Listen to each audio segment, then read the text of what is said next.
Craig, how are you doing? Good. How are you doing, Hunter? Good. Yeah. Hey, excited to talk economic data as always. Yes, it's been a while. We've been sidetracked with lots of projects. Yeah. Hey, it's the summer craze. Everybody's wanting to buy, sell, invest, and gotta take care of people. So Yeah, you're not getting the smoke from the Canadian fires down there, are you? no, we're not, but Okay. actually going to Seattle here at the end of the month, little family vacation. So I'm sure I'll probably get some of it, maybe. Um, Yeah. Most of it's kind of coming into the Great Lakes region, just blowing down. It's just thick smoke for the whole summer. It's been terrible. any So, for you, or is it still going still going strong? it's bad. My sinuses are still going. It's like I've had a cold all summer long. So, Gosh, need that for you. yeah. It's almost like when a neighbor's tree falls in your yard, and then it's like your insurance and your money that's got to go clean it up. Had that happen too. Yeah,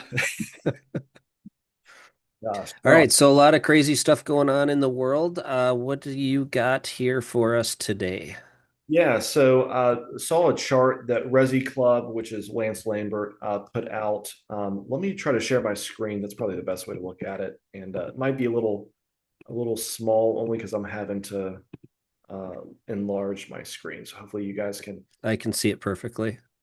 Great. So this chart is essentially showing the active housing inventory for sale in the month of July, year over year. So it's specifically looking at July, one of the uh, higher months for inventory moving one way or the other in a given 12 months. Summer is normally a good time for most states. So this is really looking over the last 9 or 10 years. It's going to show housing units, as we can see starting left to right from 2016. The right is going to show 1 year, 2 year, and then compared to 2019 pre-pandemic levels. Okay. I thought this So Texas is showing 32% increase since pre-pandemic levels. correct. Yeah. Okay.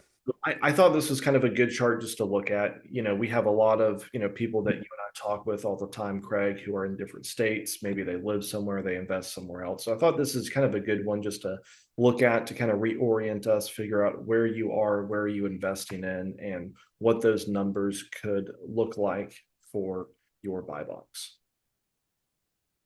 So Fascinating. Okay, so where does this break?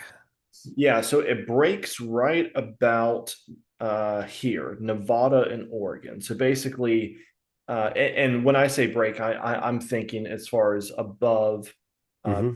pandemic levels, right? So if you're in an area state that has below pre-pandemic levels, you're probably still working to balance out your market in one way, shape, or form. But essentially, most of the states we would, pretty much guess.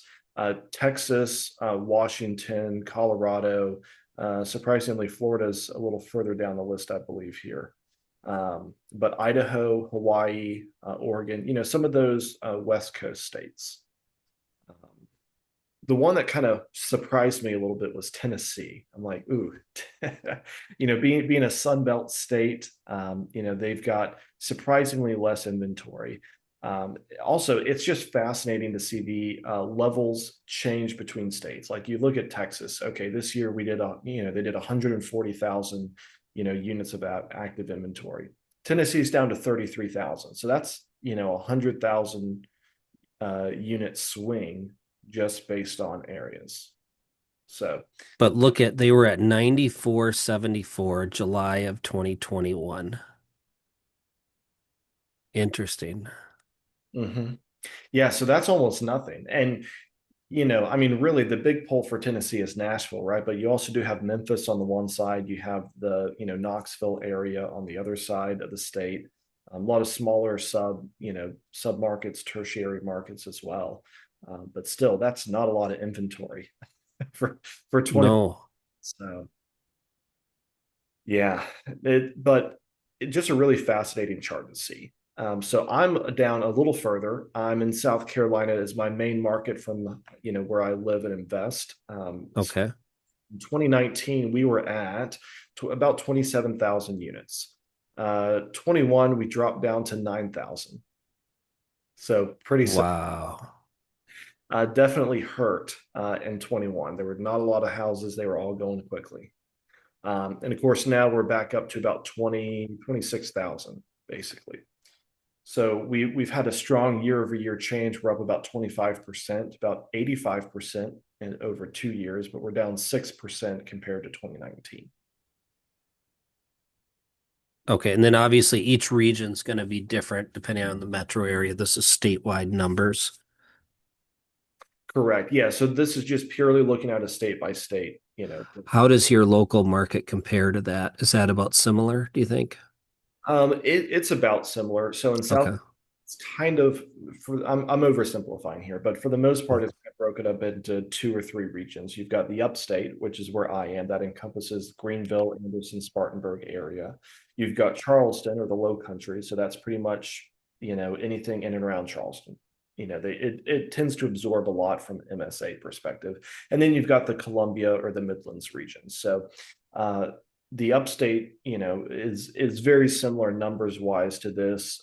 We didn't see, we saw some fluctuations similar to what the graph is showing, but it wasn't as bad as Charleston. Charleston had a lot more fluctuation in the market than we did. Um, Okay. just because they have a higher price point. So I don't know if there's, from an average price point, it's probably closer to 500,000, and we're just not, we're not at that price point. Do these stats feel real to you when you work in the marketplace as a realtor? Um, yes and no. So I I mean, got, just from kind of like finding houses for buyers and, trying to sell for sellers, does this kind of make sense? yeah, the numbers definitely do. So I got into the business in 2018. So I Okay. remember a little bit of what it was like. It's, I don't, Yep. 2016, 2017, but I remember the 2018 and 2019 years, and it kind of Yep. like similar inventory wise to what it is today, which is, sort of what the numbers are showing. It's not exact, but it's pretty close. Today, we can certainly find a few houses. There's not a plethora for buyers. Um, Hmm. so I have a first-time home buyer under contract. There was maybe 6 to 8 houses for them to look at in the price point in the area they wanted. Probably 2019, there probably would have been 15. So Yep. it's down slightly, particularly for lower level price points. But Okay. this is Yeah, and that's interesting because a lot of times, like these charts, they're factually correct, but it may not be reflective of what you experience in the marketplace. Where when you're talking those kind of numbers, this kind of lines up. So this is kind of reflective of really what's happening in local marketplaces. So that's interesting. Yeah, it is. And, again, this is just looking at all levels of inventory across all regions. Hmm. We've Yep. certainly seen a large increase. The $150,000 house in 2018 is closer to your $300,000 house now. That's just how it went. That's still hard for me to stomach, but yeah, you're right. uh, and so now that same house, that same $300,000 house is at or slightly even below your, average price point. So you had a lot of, nice-ish houses that went for, you know, 250 to 400, you know, Hmm. 7 years ago that are now at your 6 to 800,000. It's just pretty crazy, but it's it's the market we're in. Yeah, let's look at Minnesota. So, So Minnesota is going to be smack dab between Ohio and Delaware. So you're okay. looking about negative 34%. So we mean Minnesota is kind of leading the first state that's majorly short of inventory. So say anything over 30% lower, and Connecticut is 71% lower than pre-pandemic. Yeah, Okay. which is crazy. I mean, granted, I know Connecticut's not that big, but they've dropped down to about 5,000 units of inventory and Oh they my God. 17,000 prior. Yes. So open houses must be like, do you remember the 90s when they used to do the Black Friday sales? It would open up Thanksgiving and it'd be these brawls to get the new PlayStation and people would be fighting over the items in the store. That's what their open houses must be like. Yeah, so I saw a video, and I'm going to scroll back up just so I could look at it for North Carolina. So in Raleigh, which is about 4 or 5 hours away from us, but it's a pretty big metro market up in Raleigh, and they had 14,000 units of inventory for the whole state in 21. To put that into perspective, I saw a video of an open house. They had like 70 or 80 people come through the open house in like a 30-minute window. I mean, cars were just like all over the neighborhood, parked in everybody's yard just to try to find a parking spot to go through the one house. So I can't even, Man.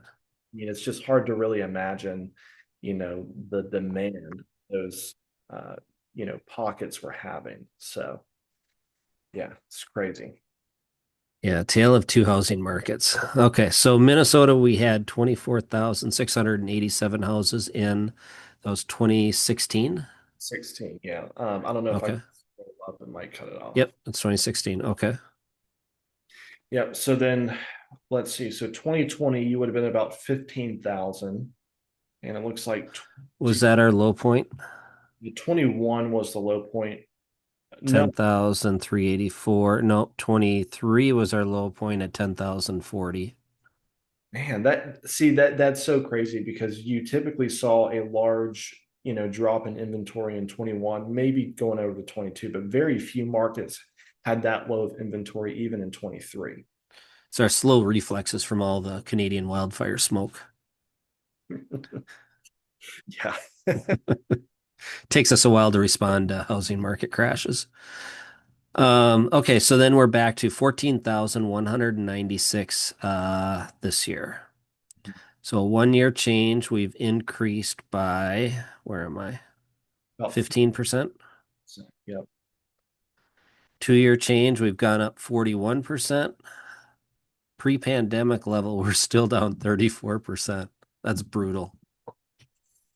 Yeah, no, it is. It's really crazy. But I mean, on a positive, you guys did add 4,000 units of inventory from 2 years ago. So Yep. you just to even see that you have 3 years of either, and granted, you're going to know your market, right? But it was either, low, supply and, high demand or some sort of variant because I mean, I just don't know why you'd have that low of inventory 3 years in a row unless you just have, either slow demand or a lot of people are, buying very quickly, so it might not even get counted. Yeah.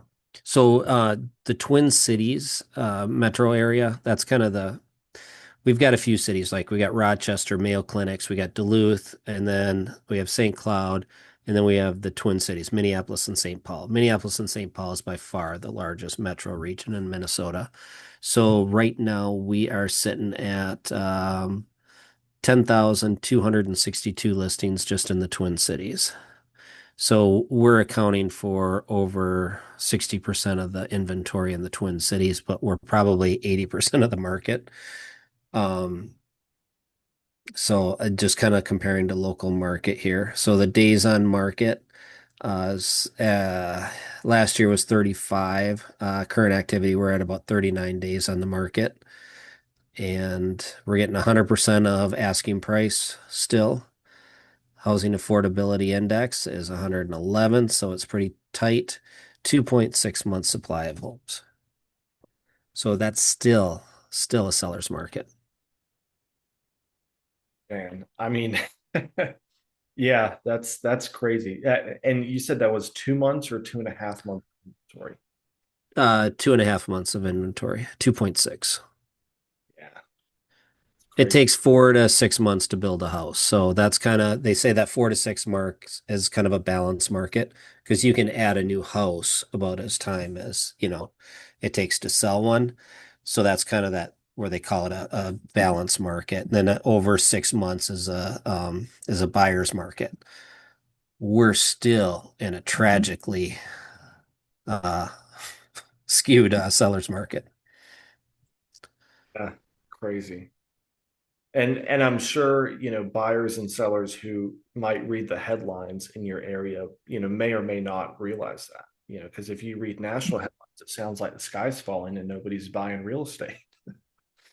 Yeah, and it is interesting. So, we've got one house, they don't want to sell it for under a certain price because they did a bunch of work in it, so they're going to opt to rent it. We're getting a lot of activity on rental. So we put it up for sale and rent. And then I got another house that they've been in there for 50 years. Yeah, about 50 years. And it needs a little bit of updating, not terrible, like update kitchen, cabinets, flooring, appliances, and one of the bathrooms needs updating. The other one's recently been redone. And that's about it. But the younger buyers, it's below the median in the area, but the younger buyers don't want to pick up a tool. They don't want to put any money into it. So that one I was surprised at how slow that went. I thought that would be multiple offers right away. Yeah, that is really interesting that, somebody wasn't willing to see the. Yeah, it's that younger generation. A lot of them just don't have the ability to do it, and I just can't relate to that. And then, my rentals, I'm getting 20 to 50 people inquire on those and come through basically open houses on those. So there's huge demand on the rental side. So, I would say we still have a housing shortage here locally. Yeah, crazy. Well, I wish we were the same. I've got some good listings that are sitting and it really just seems like it's the buyer demand is not quite there, or price point is, way off to what buyers are willing to pay, which is. Yeah, but if you're cruising at, you ever drive across country and you're flying down the interstate at 85 and you come into town, you got to slow it down to 55. You're still moving really fast, but dropping from 85 down to 55 almost feels like you're parked. That's what we're going through. Yeah, that's a really good analogy because that's certainly what it feels like. Yeah. That's just not as fast as what it was, but it's still going pretty good. Exactly right. Well, let's jump over to one of the other charts I wanted to show. By the way, Craig and I will have links to these down in the description if people want to check some of these out. Um, but I thought this one, Craig, was really interesting. This comes from Lance Lambert talking about the U.S. housing market, the buyer versus sellers. So this is a report specifically from Redfin. So take that with a grain of salt. I guess this is just some of their own internal data that they're putting out. But in June, there were 508,000 more home sellers than buyers. So let me expand the graph a little bit. We can kind of take a look at it here. So if we go take a look all the way back at June of 2013, there was about 2.4 million home buyers and sellers. Sellers are going to be your blue line, buyers will be your yellow or orange line. But we can see here how, for the most part, maybe with the exception of 2014 to 2015, um, really the buyer demand pretty much outpaced the sellers. At least that's the way I see it. And currently, you're sitting with a large deficit between buyers and sellers. So, in other words, there's more sellers across the U.S. than there are buyers. Um, but again, this is coming from Redfin, so who knows what that data actually means? Yeah, we don't understand. I don't understand any of their metrics. But the question I would have is the number of sellers, 1.9 million. How many listings do we have right now? Yeah, I don't We know. have half of that, don't we? That number seems a little off.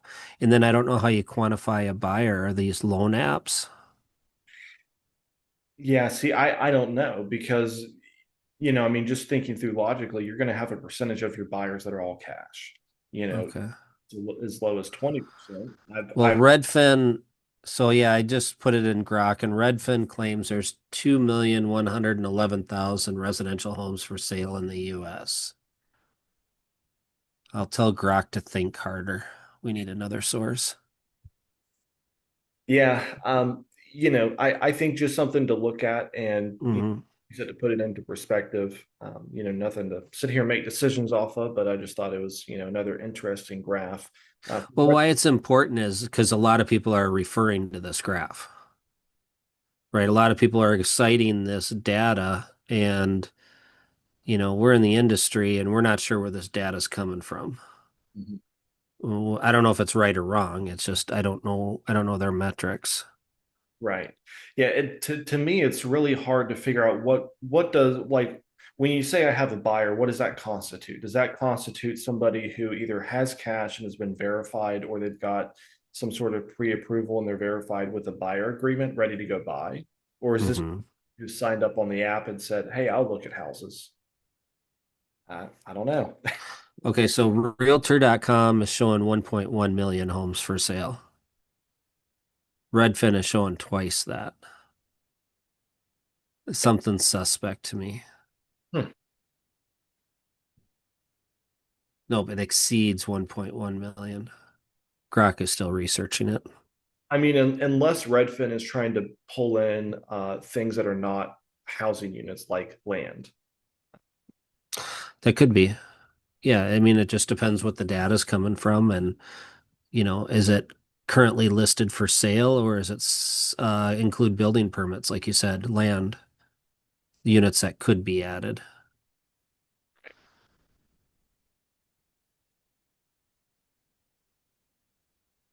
Yeah, and then yeah, Realtor.com may just be using MLS data, so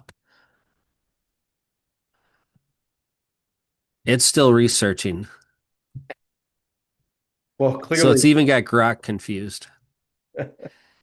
yeah, I think kind of the key word with a chart like this, as it states in the very beginning, is estimated. So it's the estimated number of units put out by Redfin, which, most likely would be some sort of internal data points that they're pulling. So hard to verify it. I think when you look at charts and graphs like this, obviously Lance and Resi Club do a great job of putting out, good information. But, if you're Yep. if you're pulling it from a source and the source is iffy, that's where you just got to make sure you double check. Okay, so Grok did all the compiling all the data. The official answer is 1,102,787 housing units as of July 2025. And their source is the St. Louis Fred, which is basically National Association of Realtors. So Redfin either lost 1 million listings in a month, or they were Carry the one, carry the one. I think you're right. I think they're counting in either permits or land. right, Yep. which could certainly make sense. There's Yep. listings out there. I look at land fairly often in my market. There's a lot of land listings out there. So Yep. So interesting though. But yeah, people will cite this. So just understand what's going on behind it. Um, it's a different metric. absolutely. Let's jump over to the next one, Craig. I think you had mentioned this chart from Logan. Yes. So Logan's another good resource out there. And he always contends that the Fed is going to act on labor, not inflation. So he's always saying labor over inflation, which I think he's right on. And what that means is the Fed's not going to cut rates till they see labor break. And one of the first things that break in the economy is the construction and the housing market. And what we're seeing here on this chart is it looks like it's rolling over now. So this is all employees, residential specialty trade contractors. So it looks like the construction labor is starting to break. So what does this mean for us? It looks like we could possibly see the Fed look at rate cuts. And there was a lot of conversation as of Friday's job report numbers. I don't know if you read much into that. I Apparently, they were pretty dismal. And then with the changes in all the when they come out with the jobs, they revise all the numbers. So I think the jobs report, I was on vacation, but it was like 72,000 or 77,000 or something like that. So then there's concern, well, if they revise this as much as they did last time, that could be a negative number. It could. It very easily could. Right. So there's concern that labor market's broken and the Fed didn't act soon enough on cutting rates. So that's the latest theory out there, which I kind of subscribe to. And so Zuber's one of them. Zuber just predicted today that he expects a 50 basis point cut on mortgage rates, probably going into the next meeting, which is what, September? And then or an emergency session to either cut once or cut twice. So I would agree that labor's breaking and the Fed is going to cut. And then on top of that, we're getting those spreads start to close. What did you just tell me earlier? What are the spreads at now? Yeah, so we'll jump over and talk about this here in a second. Well, I guess we talk. Okay. So Lance put this out. So the spread today was 237 basis points. So if that shrinks, and the current, rate today is 6.57, you could be looking at, I don't know, sub six maybe. Yeah. Yeah. So yeah, we could hit six, just under six by the end of the year based on this stuff. And I think that's definitely a possibility. I'm not an economist, but I'm a nerd enough that I follow it and think I understand it. So fascinating though. But if we hit close to six or just under six, I mean, the way I describe it is the skids are greased on the housing market, and you get close to six, and this thing's just going to take off, and there's going to be no stopping it. And you looked at the chart that you had showed earlier on the inventory by state. Some of these states are going to get brutal and some pretty crazy bidding wars, which you couldn't, wouldn't think that house prices could go higher, but supply and demand, it's gonna. Yeah, we're setting ourselves up for a crazy time. Well, that we are, and I do think it'll be really interesting to see what actually happens because I've kind of heard two sides of the spectrum. The one is what you just mentioned, Craig. The other is, well, if all of a sudden the rates drop and the buyers come out, well, they're going to be putting houses on the market, and so between the houses that they need to sell to be a move up buyer or the second house that they want to sell to trade for another second house, you create a lot of additional inventory on top of the supply. So you end up with probably a similar situation that we are in now, in that you have a certain level of supply, you have a certain level of demand, and both could just kind of raise up incrementally at the same time. So, Okay, so then that would say that no more of the younger generation is going to step into the market. It's just going to be people trading up. but Well, no, it would say that enough of the people that are trading up, only enough of the first level, entry level buyers are going to take up that inventory, and then the whole system slides up.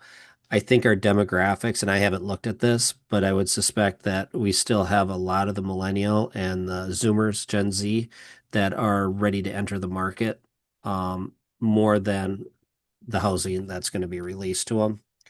So yeah, we'll see. I don't have the demographics, but I still think there's more demand for first-time home buyers out there than people appreciate, and certainly not enough inventory in that price point. yeah.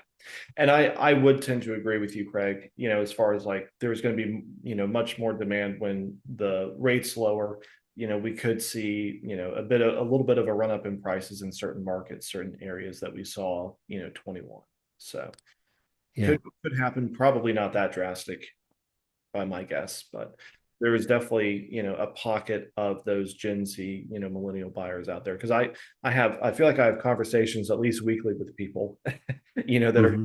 this variation of we're either waiting for rates to drop or we just kind of want to see where rates are going to be toward the end of the year. So September cut could be very impactful for those people. Yeah, but it also, I mean, let's say you drop the rates, so many more people can afford a house now. They're going to enter the market. I forget what the stat was. For every half a point it drops, so many more million people enter the housing market. And then it also opens up investors. Suddenly, these properties are going to cash flow again, and then you have demand from more investors. Hmm. Yeah. You sure do. And I think there's also going to be a lot of investors who are going to do some variation of a cash out refi to lower rates, Hmm. term refi. So they might have more flexibility as well. If they can, do a refi, get some cash, drop the rate on a property, they might be buyers again when they didn't even realize they would be buyers. So, So the moral of this story is buy now before the competition hits. yeah, exactly right. Call Craig. It's a great time to buy. All right, what else we got? I think that's honestly all I had as far as Okay. Well, things. that's a lot. I mean, we covered more than most people talk about in the housing market on any other show. So Yeah, no, for sure. fast and furious. Exactly right. Yeah. I think you wanted to mention something about the new tax bill though, or just talk about. Yes. So the big beautiful bill, what it means to housing investing. Um, the my mind just drew a blank. Help me here with the deduction. So, The bonus depreciation, bonus depreciation. Thank you. SALT got increased. I think it's from 10,000 to 40. The standard deduction got raised, like a lot of really kind of beneficial things, even if you're not like a full-time real estate investor, even if you're working a W-2, a lot of things that are very impactful for you and your families. So Yeah. And Hunter and I have a mutual friend. You've seen him on my show before, John Murphy. He does a lot of cost segregation. We are going to be having a conversation with him and we'll broadcast that and we'll probably do that one live. So stay tuned on that one. yeah, that'll be great. John's a fantastic resource and knows all about the bill, particularly how it impacts and positively affects real estate investors. You know what you can do from a bonus depreciation perspective, equipment. I mean, gosh, I learned Yeah. something from talk with John. It's great. Yep. A lot of information there. So, all right. Well, it's back to the grind. I've got some appointments I got to get to this afternoon, and I know you do too. So, Greg, thanks for talking as always. We'll chat later. all right. Talk to you soon. Thanks, Hunter.